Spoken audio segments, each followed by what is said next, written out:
સુસાપ જ્ઞાનની આંખોથી ભગવાનને ઓળખવા.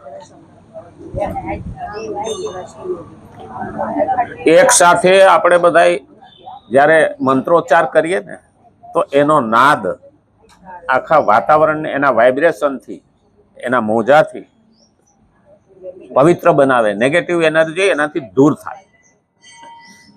આપણે જેને ભટકતો આત્મા કહીએ છીએ એ પણ એનો ઉદ્ધાર થાય. નેગેટિવ એનર્જી જેને કહી છે, પોઝિટિવ એનર્જી આવે. અને એટલે આપણી જીભ, મન, બુદ્ધિ, ચિત્ત, અહંકાર ને આત્મા બધું પવિત્ર થાય. એટલે આપણે શરૂઆતમાં, કારણ કે બહારનું વાઇબ્રેશન વધારે હોય, બહારથી આવ્યા હોઈએ ને ત્યારે કેટલો કચરો અંદર લેતા આવ્યા હોય, બહાર શરીરમાં તો નહીં પણ મગજમાં, મનમાં એટલું બધું લઈને આવ્યા હોય ને, એટલે પેલા ભગવાનને યાદ કરીએ, એના મંત્ર બોલીએ એટલે મનમાંથી બધું દૂર હટી જાય. અને પછી શાંતિથી આપણે સાંભળીએ. એ પેલા વાયુમાં આપણે પાણી પીવા જતા પગથિયા વાળી વટે માર્ગુઓ, એટલે ઉપર ઝાડવા હોય આજુબાજુ ને એના પાંદડા અંદર પડ્યા હોય, એટલે પછી આપણે પાણી અંદર ચોખ્ખું હોય પણ ઉપર તો કચરો દેખાતો હોય. હા, એને પછી આમ હાથથી અલગ કરીએ અને વૈશમાંથી કોબો ભરીને પાણી પીતા. તો આ મનની અંદરથી જે બધો કચરો હોય ને એ દૂર થઈ જાય. પછી એમાં આપણે ભગવદ્ ગીતાનો વિચાર રોકીએ. બહુ મહત્વનું છે. ઘણાને એવું લાગે કે રોજ એક ને એક વાત, રોજ એક ને એક વાત. આ છે ને શ્લોકો રોજ એક ને એક આપણે બોલીશું ને એટલે અંદર છપાઈ જાય, અંદર ઉતરી જાય. આ બેનો કઈ ભણવાનું નતું કે લગ્ન ગીત પાનેતરના ગીત ગાય ને, મોર જાજે આથમણે દે, મોરલિયા જાજે ઉગમણે દે, હા વેવાયું ને માંડવડે માણા રાજ, એવું નો ગાતા. એને કઈ ભણવા ન ગયા પણ વારે વારે સાંભળે ને અને બોલે ને એટલે ગીત આવડી જાય. અમારે એક બેન તો સુરેન્દ્રનગર જિલ્લાના હતા ને, હા અંગૂઠા છાપ હતા, પણ એની જયારે ભગવદ્ ગીતાના શ્લોકો બોલવાનું ચાલુ કર્યું ને 700 શ્લોકો બોલી ગયા. મેં કીધું તમે કોણ ક્યાં ભણવાય? કે મને હું ભણેલી જ નથી, મને વાંચતા જ નથી આવડતું. છોકરાને છોકરીને હું કહું, એ બોલે અને હું મગજમાં રાખું, ગોયખા કરું, અને એમ કરતા કરતા 700 શ્લોકો એની મોઢે લીધા કર્યા. અમારા જેવા એની આગળ નતમસ્તક થઈ જાય. શા માટે? અમને એટલું બધું નથી આવડતું, એને એટલું બધું આવડે. માણસ શું નથી કરી શકતો. અને એટલે તો આપણે આ સાહેબ રોજ રોજ રોજ રોજ રોજ એકડો ઘૂંટાવતા ને એટલે આપણામાં એકડો બેસી ગયો. મને કે ત્યારે ઘૂંટાવતા હતા, હવે શું જરૂર? અરે અટાણી ઈ એકડો જ ઓળખીએ છીએ. હા, એ જે ઘડિયા આપણને શીખડાવ્યા હતા ને, કક્કો ને બારાક્ષરી, એ હજી હાલે. એમાં તો મારી પાસે કાલે એક સરસ મજાનું આવ્યું હતું ને, કક્કામાંથી કેવા કેવા માણસના નામ છે ને, એ પછી મેં આખું ગ્રુપમાં મૂક્યું. કેટલા નામ થાય. હા, કડવો ને કાંકીડા જેવો ને, પછી હા ખરાબ ને ખોટો ને, એવું એવું છે ને. બસ સમજ, આખો કક્કો આવી ગયો એમાં, આખો કક્કો આવી ગયો. અને તોય આપણા ઉપરથી નામ ખૂટતા જ નથી. લ્યો, હા મીંઢો ને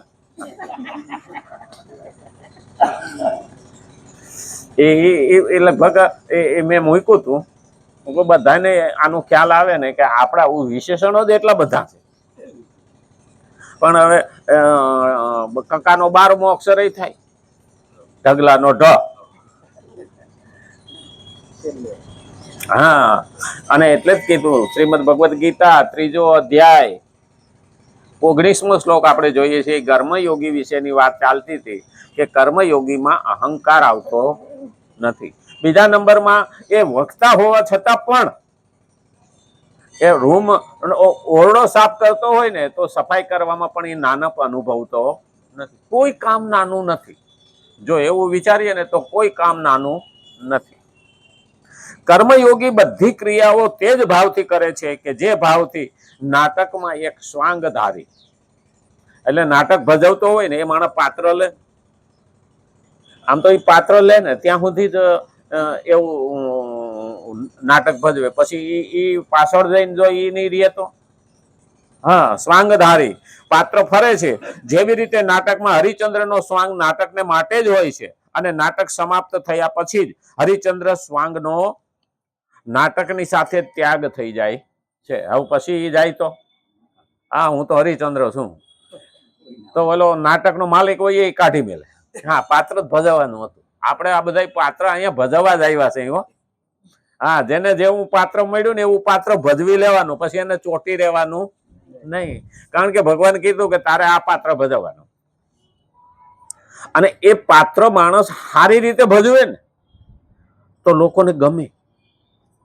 હા, અને લોકોને ગમે ને તો ભગવાનને ગમે, અને ભગવાનને ગમે ને તો લોકોને ગમે. એટલે પાત્ર તો ભગવાનને ગમે એવું જ ભજવાય. હા, મારો ભગવાનને સારું લાગે છે ને તો બધાને સારું લાગવાનું. હા, પછી એમાં રાક્ષસો હોય ને નોય સારું લાગે, એવું કઈ બધાને 100% થોડું સારું લાગવાનું. કોઈને ખાટું ગમે, કોઈને મીઠું ગમે, કોઈને તુરું ગમે, કોઈને કડવું ગમે. બધાયના સ્વાદ હરખા નથી, બધાયની પસંદગી પણ હરખી નથી. જગતમાં 15% લોકો એવા છે કે જે પૂરા શ્રદ્ધાળુ છે, એ ભગવાનને છોડતા નથી, ભગવાનને છોડવાના નથી, અને ગમે એટલી તકલીફો પડે તો પણ ભગવાનથી દૂર થવાના નથી. 15% જગતમાં આવા લોકો છે, કોઈ 15 જણા. 15% લોકો એવા છે કે ભગવાનને માનવાના નથી, અને ભગવાન કેમ કરવાના નથી, અને સુધરવાના નથી. એટલે 30% થયા. 70% લોકો એવા છે કે જેનું જૂથ વધે ને એની કોઈ નમી જાય. અનુકરણવાદી, અનુકરણ કરે, જેનું જૂથ વધી જાય ને એની કોઈ વધી જાય, નમી જાય. હવે જો હરામખોરો ભેગા થઈ જાય તો 70% એની કરવા યાદ આવે કે અરે કાંઈ નહીં, કે દુનિયાને થાવું છે થાય, આપણે આપણું કરવાનું. આ એ હરામખોરોની લાઈનમાં બેસી જાય. પણ જયારે 15% સંઘે શક્તિ મહાન કલિયુગે, જયારે સજ્જનો 15% ભેગા થાય ત્યારે 70% પેલામાં ભળી જાય. હવે આ છેલ્લા 10 વર્ષમાં અને છેલ્લા પેલા 60 વર્ષમાં એ જોઈ લો, આગળના 60 વર્ષમાં અને અત્યારે છેલ્લા 10 વર્ષમાં કેટલો સનાતનમાં ફરક પડ્યો. આ ભલે અંગ્રેજોનું વરહ લોકોએ 9 વર્ષ ઉજવું, પણ અયોધ્યામાં, કાશીમાં, મથુરામાં લોકો માતા નથી. 10 લાખ લોકો અને જુવાનિયા દર્શન કરવા જવા માંડ્યા. નહીતર હિન્દુ કેવડા હોય એ શરમ લાગતી.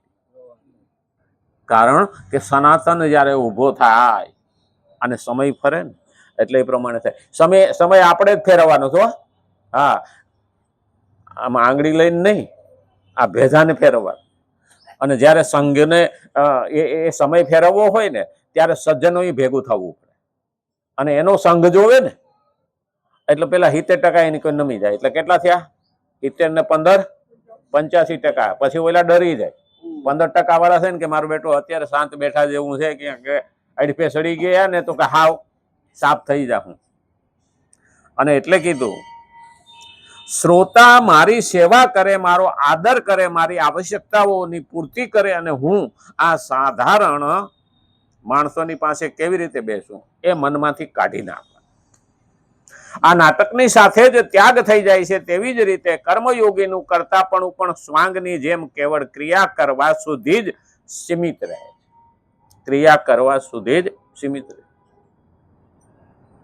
જેવી રીતે નાટકમાં હરિચંદ્ર બનેલ વ્યક્તિ હરિચંદ્રની બધી ક્રિયાઓ કરવા છતાં પણ વાસ્તવમાં પોતાને તે ક્રિયાઓનો કરતા વાસ્તવિક હરિચંદ્ર નથી માનતો. નહીં, અમુક પાત્ર ભજવે ને તો આપણને એવું લાગે એના માટે કઈ ભવાયો હોવું જરૂરી નથી. અમારા પોરબંદરમાં પહેલા રામ લીલા ભજવાની હતી. હવે એમાં દશરથનું પાત્ર ભજવવાનું હતું. હવે એને તો અભિનય કરવાનો હતો. રામ જ્યારે વનમાં જાય છે ત્યારે તો પેલો જે પાત્ર ભજવવાનો હતો દશરથનું એ બીમાર પડી. હવે એને કોકને લાવવો તો ખરો. તો અમારે ખેડૂત ગામડાના હતા અને બહુ રામના ભક્ત. કે લાવો હું કરી નાખું. અરે કે પાત્ર ભજવવાનું છે, દશરથને વિયોગ કરતા બતાવવાના કે એમાં હું જાદુ બોલવાનું નથી ને થોડું શીખડાવી દીધું, એટલું જ બોલવાનું હતું. અને પાત્ર ભજવું, રામલીલા હાલતી હતી અને દશરથ જયારે વિલાપ કરે છે ને રામ જાય છે, રામ રામ રામ કરતા પડે છે, ન્યા રામ રમી ગયા. આટલો વિયોગ કર્યો એને. લોકોને એમ થયું, પણ એની અંદર આખો વિયોગ પાત્રને પોતે ભજવી દીધું. ઘણી વખત આવું થાય, કારણ કે જે પાત્ર આપણે ભજવીએ છીએ ને એને અનુરૂપ બની જવા. અને એટલે જ અમુક અભિનેતા પણ જે પાત્રમાં જાય ને એ પાત્ર ફિટમાં બેસી. અને આ જગતમાં આપણે આવ્યા છે ને તો એ ભગવાને પાત્ર લઈને જ મોકલા. ડોક્ટરનું પાત્ર તો હોય મારીને હાજો કરવાનો, દરજીનું પાત્ર તો હોય હાંકીને ભેગું કરવાનું, હા, કાતરનું પાત્ર કાપીને જુદા કરવાનું, એવાય હોય માણસો છે સમાજમાં. હા, એ કઈ કાતર મટવાની નથી, પણ આપણે ભેગું કરતું જવાનું. વાસ્તવિક હરિચંદ્ર તે નથી. અને જ્યારે માણસ પાત્ર ભજવે ને ત્યારે એ પાત્રનું માન જાળવે. જ્યારે દીપિકા ચીખલિયા રામાયણનું પાત્ર, સીતાનું પાત્ર ભજવવા ગઈ ને ત્યારે એ અમેરિકાથી આવી ત્યારે દારૂ પીતી હતી ને સિગારેટ પીતી હતી. પણ જયારે સીતાનું પાત્ર લીધું ને એને બધું વાંચ્યું ને પછી એને કીધું પહેલા સિગારેટ મૂકું ને દારૂ મૂકું પછી જ હું સીતાનું પાત્ર ભજવું. કારણ કે એ મારા દેહમાં એનો પ્રભાવ રહેવો જોઈએ. કારણ કે પાત્ર ભજવીએ ને તો એમાં જેવું તેવું ચાલે નહીં. અને એટલે જ આપણે કીધું છે કે જે પાત્ર લઈએ છીએ ને એ પાત્ર સારી રીતે આપણે ભગવાને અહીંયા ખરેખર પાત્ર લઈને જ મોકલા છે. આપણે એ પાત્ર ભજવી દેવાનું, આરામ હારો ભજવવાનું. તેવી જ રીતે કર્મયોગી શાસ્ત્ર વિહિત સઘળા કર્મોને કરતો હોવા છતાં પણ વાસ્તવમાં પોતાને તે ક્રિયાઓનો કરતા માનતો નથી. શાસ્ત્રે કહેલું પ્રમાણે બધું જ કરતો હોય પણ છતાં એને મહત્વ આપતો નથી. બસ હું તો નિમિત્ત માત્ર છું. આપણે કોઈ પણ કામ કરીએ ને, સારું કામ કરીએ ને તો એટલું પહેલું માની લેવાનું, એટલે અહંકાર ન આવે કે હું તો આનો નિમિત્ત છું. કર્મયોગી શરીર વગેરે બધા પદાર્થોને સ્વાંગની માફક પોતાના અને પોતાને માટેના ન માનીને તેઓને સંસારના માનતો રહીને સંસારની જ સેવામાં લગાડે છે કર્મયોગી. ખરેખર આપણે બધી રીતે કર્મ કરીએ ને પણ જયારે સ્વાર્થ છોડી દઈએ ને, રામ જયારે અયોધ્યામાંથી ગયા ત્યારે દશરથ નંદન રાજકુમાર રામ હતા. વલકલ પહેરીને ગયા પણ પાછા આવ્યા ત્યારે મર્યાદા પુરુષોત્તમ રામ ભગવાન તરીકે સ્થપાણા. 14 વર્ષમાં શું એવું ફેર પડ્યો, દરેક પાત્ર એને ભજવ્યું. અને ખરેખર જોવા જઈએ ને તો રામનું જીવન એવું હતું ને કે વાલીને મારનાર જ રામ, વાલીને મારનાર જ રામ. અને રામે માર્યો હોવા છતાં મરતી વખતે એની અંગદને પોતાના દીકરાને બોલાવીને રામના હાથમાં આપ્યો હતો કે આજથી તમે આ મારા દીકરાના બાપ. એટલે તો આ માસ્તરો એમ કે છે તાર વાલીને બોલાય. આ વાલી આવ્યું ત્યાંથી હો, છે કે નહીં? છોકરાને માથે ખીજાય ને તો તારા બાપને બોલાય એમ નહીં, તારા વાલીને બોલાવો. હા, અને હવે ઇંગ્લિશમાં પેરેન્ટ્સ કહે છે. બાકી હકીકતમાં વાલી આ શબ્દ ત્યાંથી આવ્યો, રામાયણમાંથી. કારણ કે વાલીએ મારનારના હાથમાં પોતાનો દીકરો હોય. કેટલી રામની મહાનતા છે. નહીતર મારનાર દુશ્મનના હાથમાં કોઈ દી પોતાનો દીકરો હોપે ખરો? એટલે તો આપણા ખરેખર સ્કૂલોમાં નામ ઘૂસી ગયું. અને હકીકતમાં મહત્વનું છે, વાલીને બોલાવો.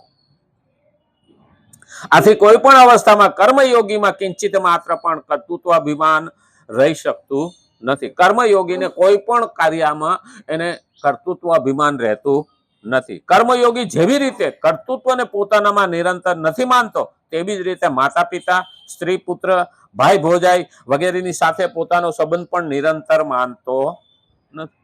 બધાની અરે વ્યવહાર હારો હોય પણ નિરંતર માનતો નથી. કારણ કે જયારે અર્જુને ભગવાનને કીધું ને, પહેલા અધ્યાયની અંદર અર્જુન વિષાદ યોગની અંદર ભગવાનને કીધું ને, પ્રભુ આ તો બધા મારા છે, હવે મારે શું કરવું?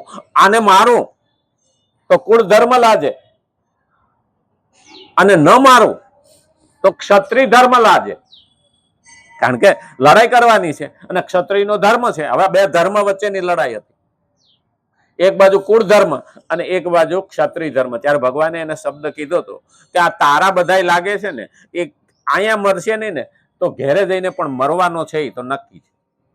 પણ ક્ષત્રિય ધર્મ કાયમને માટે ધર્મની સ્થાપના કરવા માટે છે, તો એના તરફ તારે ધ્યાન આપવું જોઈએ. એટલે ભગવદ્ ગીતા જો કોઈ વાંચતો હોય ને